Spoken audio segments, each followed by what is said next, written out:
So I welcome you all here this evening in my role as the outreach chairman of this church to the community. And if you noticed as you came in on the right-hand side there was a copy of our mission statement. And if you look at the little concert bulletin, there's a copy of our mission statement. And if you go to our website, you'll see our mission statement. So this is to remind ourselves and everyone that we serve that our mission statement is pretty important in order to guide us in terms of how we interact with people in the community. And our mission statement, I won't read you the whole thing, but I'll read you one sentence from it. It says that we strive to be mutually supportive of the personal spiritual journey, respecting the individuality of all and accepting the value of meeting people wherever they are on that journey. We do believe that everybody is on some type of spiritual journey. Even those people who say they have no faith at all, they may have a relationship with the earth, or they may have a relationship with the environment, or maybe they try to have a relationship with their fellow man. We believe we're all on a spiritual journey. We happen to be an Episcopal church, but we recognize that Christianity has many branches. We also recognize that Christianity is not the only tree in the spiritual forest. So we're all on a spiritual journey of some sort. And we welcome people wherever they are on that spiritual journey. And we meet all sorts of people. One of the roles that I have here at the church is I'm the membership chairman. So I'm the person who's responsible for and not only outreach, but also in terms of getting people to actually join the church. So my role of membership chairman, if you ask me how many people there were, if I included recently baptized babies and people living in nursing homes, we get about 100. But if you ask me to answer that question from my point of view as to my outreach chairman role, we have friends of all souls. We have over 1,100 friends in the community. And how do we go from 100 to 1,100? Well, the doors of this church are open every day. And that's one of the roles that I have here is I'm the one who opens the doors in the morning. So I know for a fact that the doors of this church are open every day. Also, if you look in your bulletin, if you open it up on the left-hand page there, you'll see a listing of all the different outreach activities that we have here. So yes, we are a functioning church and we do offer services on Sunday, but during the week, we're an ecumenical center. So on Tuesday morning, we have an interfaith morning prayer service that we do every Tuesday morning at 8 o'clock. And that service, one of the things that's really neat about that service is we have someone from a different spiritual path gives the homily or gives the reflection each week. So if you come one week, you'll get a Methodist, the next week you'll get a Lutheran, next week you'll get a Greek Orthodox, next week you'll get a conservative rabbi, next week you'll get a liberal rabbi. So we have all different people speak during that service. So we have an interfaith morning prayer service on Tuesday. My wife Susan, who's our bartender, you want to wave? Susan leads our interdenominational rosary. So we do a rosary here every Wednesday as well. And there's a stereotype out there that Roman Catholics are the only ones that do the rosary. That's not actually true. And the rosary we offer here, although we use the Marian rosary, those of you familiar with the rosary, we bring in aspects from the Greek Orthodox tradition, also the Roman Catholic and the Anglican tradition as well. So we do that. So there are things we do every week. There also are 3 things we do every month, which enables us to meet a whole bunch of people. One is we do these concerts. So a number of you are here probably for these great musicians. You want to hear them perform. But we do this every month. So you can always see the sign in front of the church. It's always in the Village Times Herald. They'll always list it for us. So these concerts, Saturdays at 6, and someone usually calls and says, what time is the Saturdays at 6 concert? And I remind them it's at 6 o'clock. So we do this every month, either the first or second Saturday of the month. We're in the midst of baseball season for the baseball fans, and there used to be something called a doubleheader when they have 2 games on the same day. They're very rare. Well, we had a doubleheader today because we also, in addition to our concerts, we also have a poetry series, which is called the Second Saturday Poetry Series. So we actually had that today. We had Pramila Van Konswaran, who's the former Suffolk County Poet Laureate. She was the featured poet. So we do that once a month. And we also do Native American drumming here once a month as well. It comes out of the Indigenous People Experience.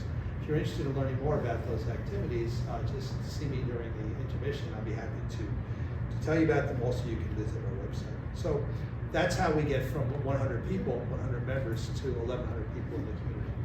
If you'd like to be considered a friend of the church, I promise not to ask you for money. Always important to promise not to ask for money. But if you give me your name and your email here, what I'll do is I'll send you notices every time we have a concert, every time we have poetry, or every time we have Native American drumming. Just give me that. Okay? So, with regard to tonight's program, a couple of things. We will have, the musicians have agreed to take their program and cut it in two, so we're gonna have two sets.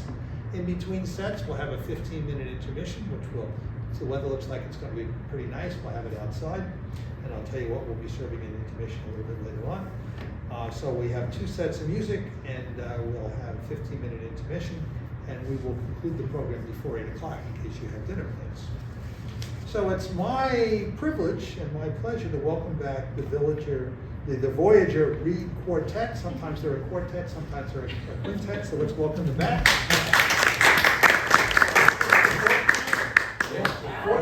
Fourth time. So they enjoy playing here, we enjoy having them. So their performances represent the intersection of a wide variety of music, particularly that of living composers, jazz and popular music, contemporary, classical music, and older works made new to Reed Quartet medium through transcriptions and arrangements. So I'll explain that all to you as we get into the program. Tonight's performance, they will be featuring works from George Gershwin, Chick Corea, Philip Glass, David Smelhout, Ludwig van Beethoven, and Alfonso de Arias. So let's welcome them individually, and apologies in advance for any mispronunciations. So Megan Wichoya, am I close? Wichoya? Voitel. That was close, okay. And Miguel sent me bios. Those were very impressive bios. If I read those bios, I would be here for 20 minutes. These are just the highlights. These people are far more accomplished. So I try to say one thing about each person. So Megan is a New York City-based oboist and educated with a passion for contemporary works and inclusive music accessibility. She's originally from Jacksonville, and she's currently pursuing her doctorate of musical arts at Stony Brook University. Please welcome Megan. I'm just going to go over them in the order that I was given. Nikhil Bartolomeo, close? Okay. Nikhil enjoys exploring the intersection between jazz. You can see a trend here. The intersection between jazz, classical music, and new music. Nikhil recently earned his doctor's of musical arts from Stony Brook in clarinet performance. So welcome, Nikhil. Then we have Tim Hanley. Tim Hanley is a clarinetist and musical educator based in New York City. Some highlights of his performing career include performing as an assistant clinical clarinet for the Opera in the Ozarks in the summer of 2019, touring a wind quintet across Sardinia, and performing with the Prisma Festival Orchestra in the summers 2008 and 2022. And he's currently, how did you sneak in with Rutgers? Rutgers connection. So we got Seawolf, the Golden Scarlet Knights? Scarlet. So we got one Scarlet Knight and 3 Seawolves. So he's currently finishing his dissertation at Rutgers University. Welcome, Tim. And last but certainly not least, we have Miguel Posadas, a native of Austin, Texas, an active freelance bassoonist and educator based out of New York City. He's a very versatile musician. He has experience playing orchestral, chamber, and solo music, and he recently earned his DMA from Stony Brook University. Welcome back, Miguel. And I give you the Voyager Reed Quartet. Yay.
Thank you.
So that was George Gershwin's 3 Preludes which were originally written for solo piano, and I arranged them for our quartet.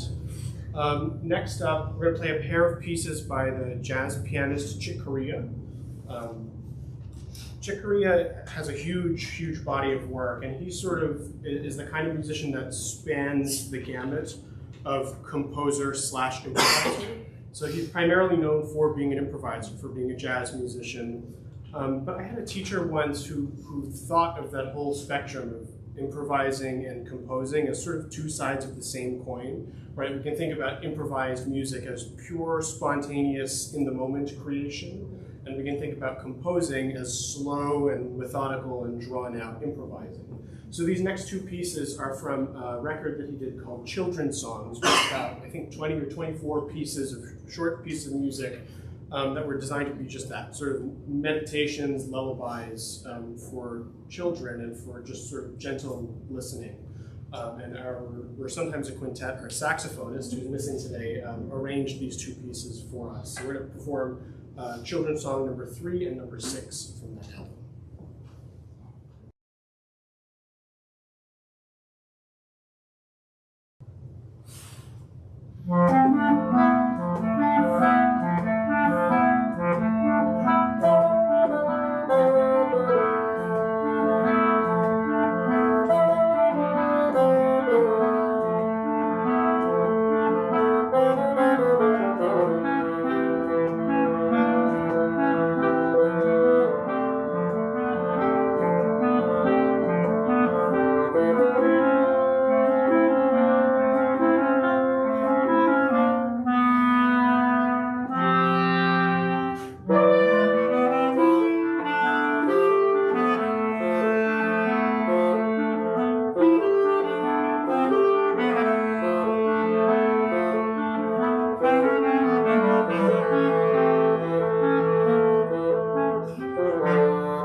So, one of the cool things about doing woodwind chamber music with a bunch of different instruments is we don't have to do the same configuration each time. There's all kinds of music written for different arrangements of our instruments. So our next piece is actually just going to be a trio for oboe, clarinet, and bassoon by Darius Milhaud. I apologize in advance, my French is not very good, but is a very famous composer from France. In the early 19th century, he was part of a group that was very famous in classical music called Les Six, or the Six.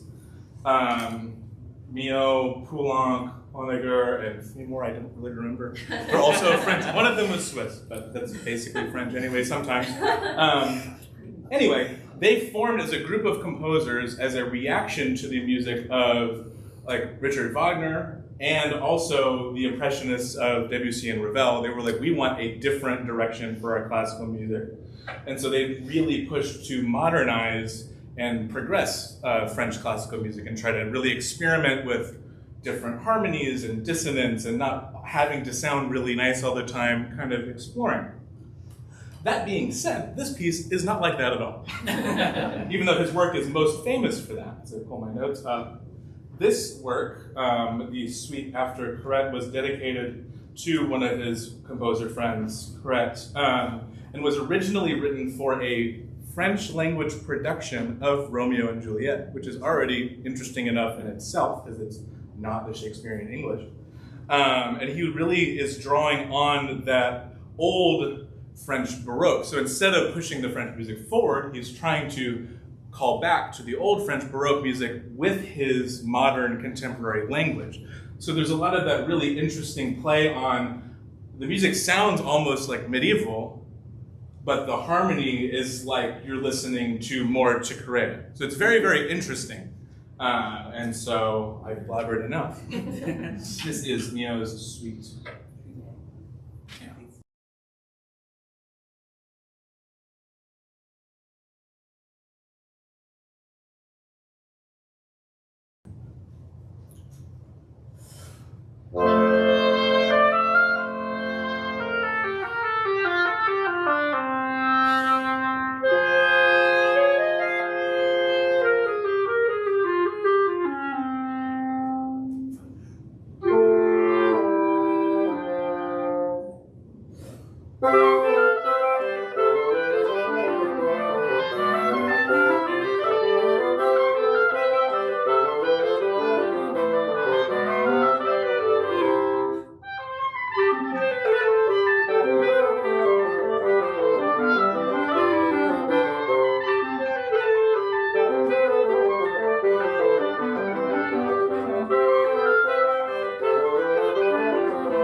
It's just allergies, I'm not sick.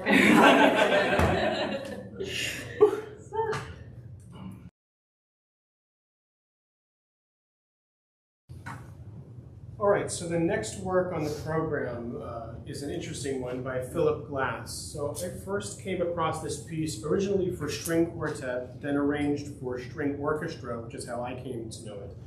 The title of the piece is called Company, and it was originally dedicated or composed as a theatrical adaptation of Samuel Beckett, the famous author and playwright. His sort of a novella, sort of a soliloquy, it's sort of somewhere in between, and it's considered an acting challenge for many aspiring actors because it's a very simple setup. It involves just one person, a figure lying on his back, and he hears a voice, and he's not quite sure if it's his own voice or if it's some sort of third-person omniscient narrator, and the voice speaks to him in these sort of very haunting fragments. It has no concept of I, it's just sort of an ethereal voice. So I'd like to read you a couple of short excerpts and explain. The novel begins, "A voice comes to one in the dark, imagine. To one on his back in the dark, a voice tells of a past with occasional allusion to a present, and more rarely to a future, as, for example, you will end as you now are." So it's very, very sort of haunting and ethereal. As the play goes on, the voice tells stories of a past that may or may not belong to the figure that's being described. There's memories of childhood, of walking country roads, of falling in love, an old man counting and retracing his steps obsessively, a figure adding numbers together obsessively. And this phrase permeates the novel, devising it all for company. So again, coming back to the title of the piece, the question that the work is asking is, what does the mind do when it is deprived of company, deprived of connection and closeness and communication? And the answer that Beckett poses is that it invents, it tells itself stories, it stays in motion to survive.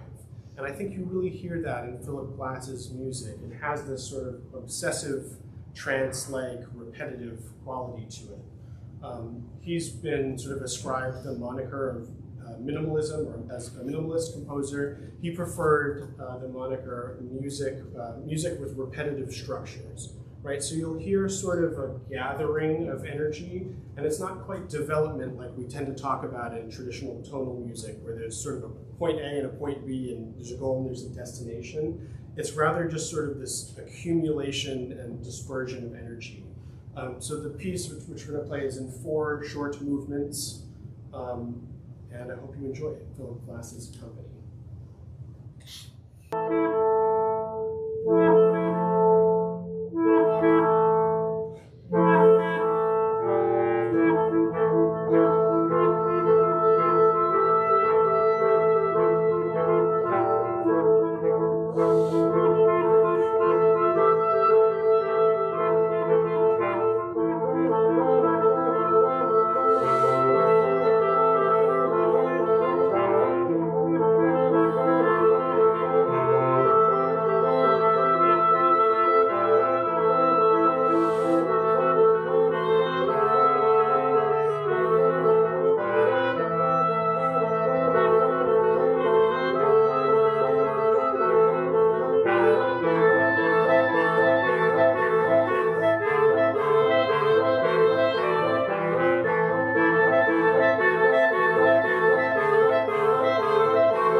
goes directly to them. Our tradition here is to share one little story about the history of the church. We've been here for a long time. The congregation has existed since before the Civil War. This particular church, which is on the National Registry of Historic Places, has been here since 1896. And one of the reasons it's on the National Registry of Historic Places, it was designed by the internationally famous architect Stanford White, actually designed this building. And one of the most interesting things about this building is this window. Now, I mentioned that we do the rosary here. And people often ask me, is that the Virgin Mary? And the answer is no, that is not. That is St. Elizabeth.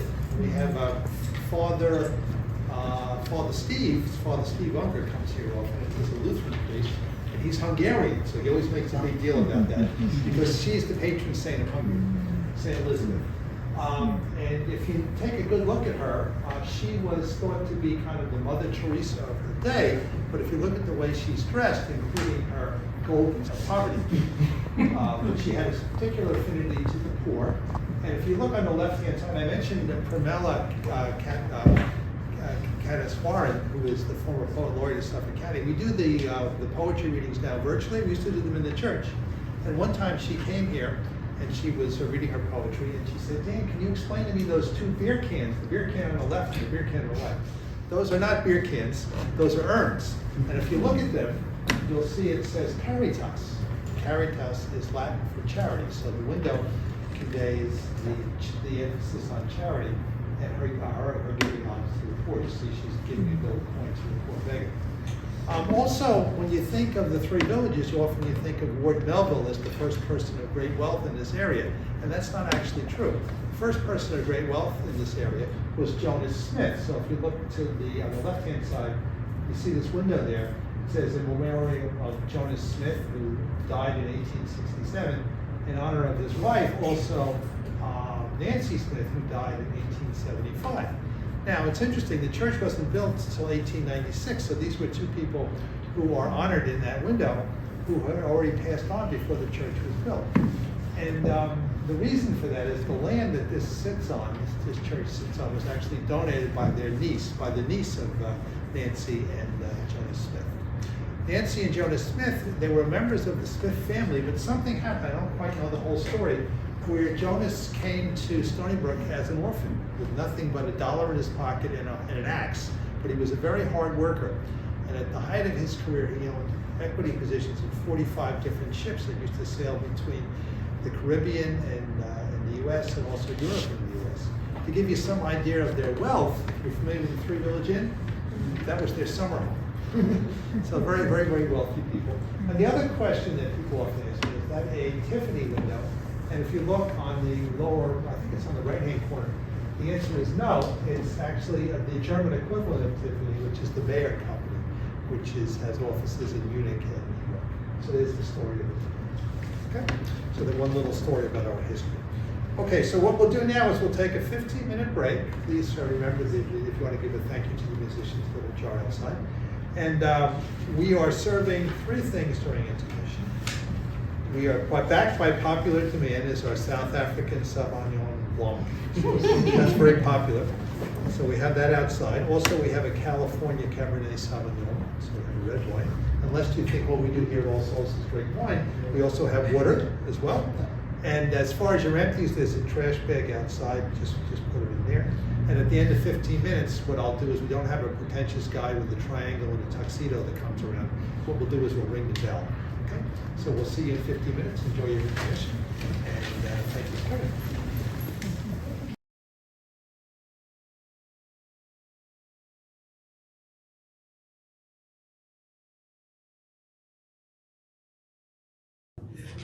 The next piece on the program is the bassoon and clarinet Beethoven duet.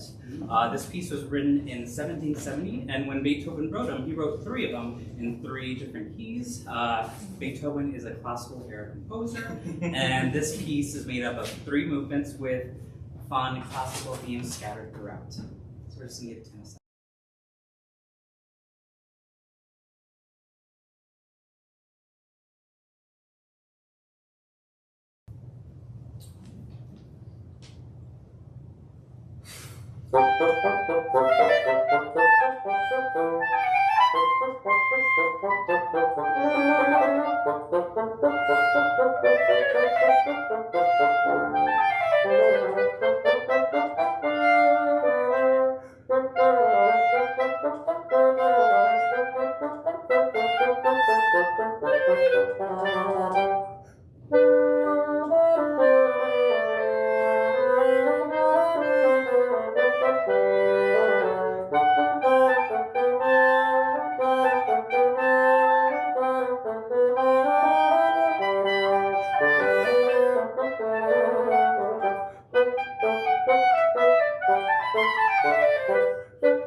So the last piece on the program is one that I arranged for this group. We've talked about how this woodwind quartet is not that common. You don't really see oboe, clarinet, English horn. Well, I'm adding English horn, but bassoon and bass clarinet together. So I knew I was going to have to arrange something for this. And what I really wanted was something from the Romantic era, something very expressive, something very rich. And I figured, okay, so there's 4 of us, and so I started listening to a lot of different string quartets. And in doing so, I found this lovely work by the composer Alfonso de Elias. He's a Mexican composer born in Mexico City in 1902. And he is a pianist. He calls himself a pianist first and a composer second, although I really like his composition. So this is going to be just the first movement. The entire work is about half an hour, and so this first movement is about 10 minutes. So I figured that was a better way to show you guys this piece.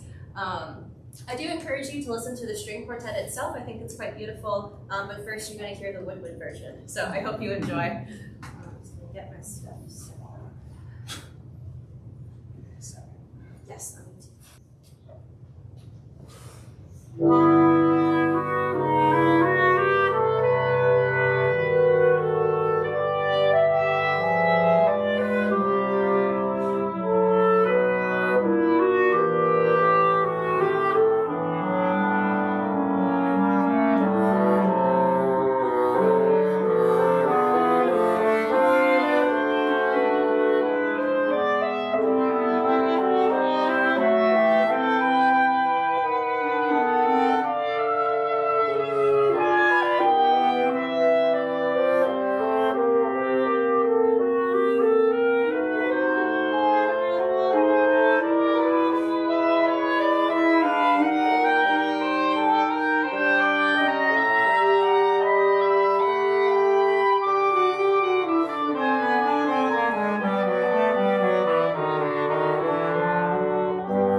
leave a couple of minutes for the end. If anyone has any questions they'd like to ask the group. Sue. You guys were fantastic. You have me from Gershwin. That's terrific. How far along are you in your studies? I mean, We have 3 doctors on stage already? and 1 ABD, very close. very close. About 1,000 words off. We're very, very, very The close. only good dissertation is one that's finished. You're There correct. it is. We're so close. I'll tell all your professors you get an A. Oh.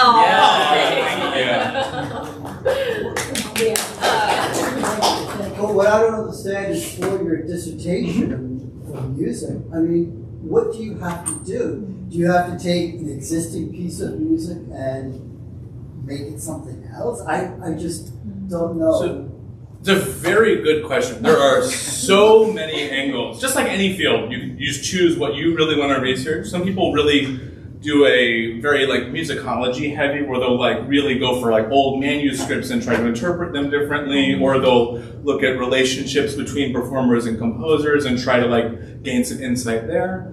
Some people will do things about like how to record an album. Some people will put together like resources for operatic excerpts for the bass clarinet. There's all kinds of different things. I'm personally writing about this group of instruments and kind of how that came to be. Especially with our additional saxophonists, and the Reed Quintet has really only been around since 1985, which in classical music is yesterday. So, kind of writing about like, why did it take off? What works? You know, there was one that won a Grammy last year. So it's like, it's really taking hold. So that's what I'm writing about personally. But yeah, all kinds of things you can write about. Okay, interesting. How old were you when you started playing your instrument? Personally, I was in 6th grade. Okay. Yeah. Yeah, fourth grade? Yeah. Years old. I started on saxophone in the 6th grade. I started the bassoon when I was 17, so when I was a junior. Also 4th grade for me. Prodigy. Did you ever want to quit and your parents said, no, you're going to stay with it? Yes, actually. Yes. Well, for me it was I didn't want to do marching band. And my older brother was like, trust me, it's fun, stay. And then now I do this for a career. So thank you to my older brother for having a good time in marching band for me doing this. Yeah. See, for me, I never wanted to quit until college. And I was like, oh god, this is hard. This is hard. This is so much more serious than just like a band rehearsal, you know?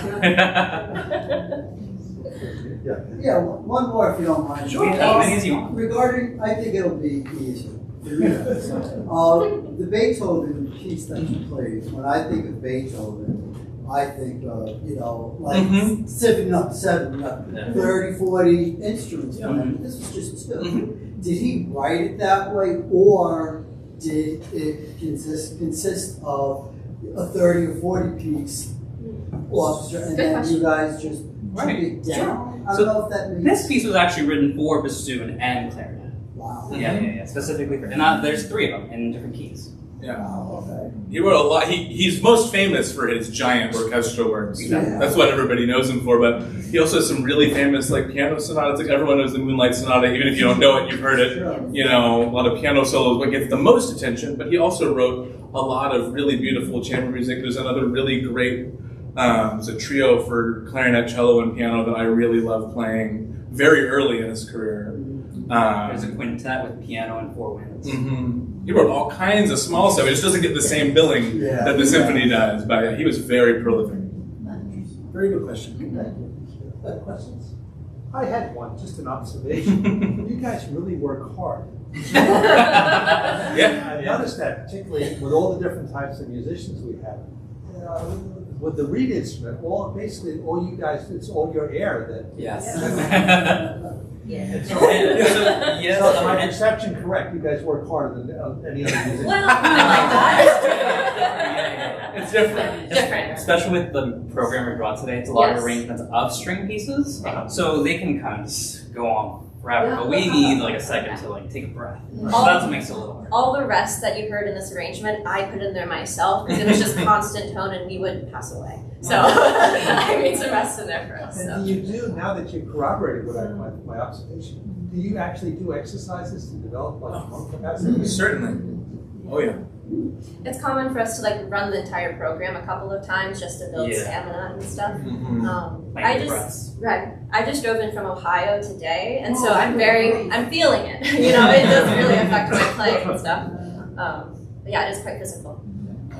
But even with like my beginner students that I teach, we'll do just like measured breathing, not unlike if you went to like a meditation class and they tell you to count your breaths. Like we do that to help develop our breathing. I know some people like to like run up and down flights of stairs and then try to play just to see what that simulated, elevated heart rate from an end of a performance would be. There's all kinds of different things that you can do. And rest is important because it is a lot of like mental thinking between like listening, playing in tune, moving your fingers, reacting. So ideally you want to be a little bit well rested. Yeah. And the acoustics was wonderful. Oh yeah. Great. Oh, fabulous. It's a great space. Did notice that a couple of you played more than one instrument. Mm-hmm. Can you show the different instruments that you played? Those you played more than one? I had earlier. I had my E flat clarinet out, which is about yay big, and it's it's pitched a fifth above a regular clarinet. Yeah. And this is the bass clarinet, which is twice as big as the regular clarinet, and kind of angled so that it's physically possible to play instead of trying to reach way down. You also might notice some sort of similarity to the look of a saxophone, and that is because they were invented by the same person. Adolph Sax also invented the modern bass clarinet with that same curved neck like a saxophone does. And then I've got my oboe here, and then my English horn, so they're both part of the same family. Bassoon is also part of the double reed family, so we all have reeds that vibrate without a mouthpiece. So that's a similarity there. This is just a fifth lower than the oboe, so it's like the alto voice of the family. This is the soprano voice. And the little reed, you have to change reeds. I've noticed a couple of you are very... Yeah. So each reed is different because it was, like wood at one point, it came at one point. So you have to scrape each one differently, and each one does its own thing, and you kind of let it choose its own journey. Even though you want to make it go a certain way. Oh, wow. Yeah. And this isn't, usually I like to have it filled up, but I've been a little busy. But, but we have a lot of options just in case something happens, we'll back up and things like that. And also just each piece of cane is different because it's a natural material. Even if you did it, if you machined it to the exact micrometer, it still wouldn't sound the same because it's from a different piece of cane. Just like different instruments, I tried like 4 of the exact same model and they all sounded different because they're made of different pieces of wood. And Megan and I make our reeds from hand. Mm-hmm. Wow. That's impressive, man.